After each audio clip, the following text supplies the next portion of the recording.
ഈശോയുടെ തുറന്ന ഹൃദയമാണ് നമുക്ക് ദൈവത്തിൻ്റെ അനന്തമായ സ്നേഹത്തിൻ്റെ അടയാളം. ഈശോയുടെ തിരുഹൃദയം പറയുന്നത്, ഞാൻ നിന്നെ സ്നേഹിക്കുന്നു, നിന്റെ പാപങ്ങളെല്ലാം ഞാൻ ക്ഷമിക്കുന്നു എന്നാണ്. നമ്മൾ എത്ര വീണാലും തിരികെ ചെല്ലാൻ ഒരു ഹൃദയം നമുക്കായി തുറന്നിരിക്കുന്നു.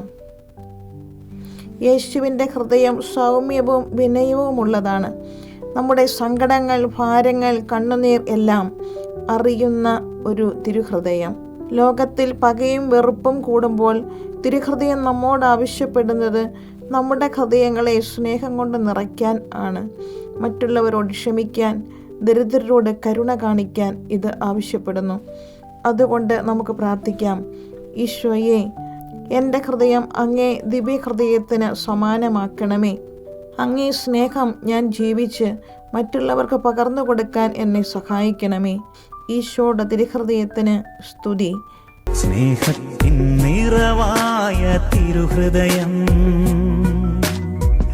ജീവന്റെ ഉറവിടമാം തിരുഹൃദയം, കരുണയായി ക്ഷമയായി ദയയായി മാറിയ ഈശോദൻ സ്നേഹത്തിൻ തിരുഹൃദയം.